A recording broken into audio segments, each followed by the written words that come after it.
Good morning po, tambay muna po kami din sa hotel. Hindi pa po natawag ang aming manager. Kaya ho rin mga reho ay nagre-relax muna ho. Big shoutout po sa mga taga Baguio City.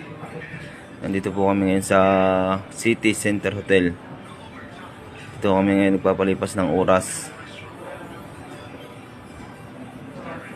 Shoutout po sa mga crew ng hotel na ito. Ito muna ho ang aming update ngayong umaga. Ang oras po natin ay 9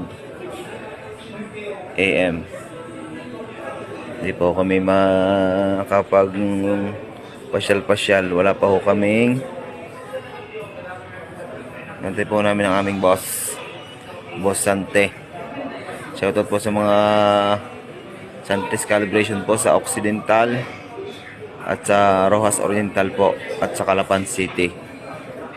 Yan po ang mga Santes Calibration po sa Oriental, Mindoro at Occidental.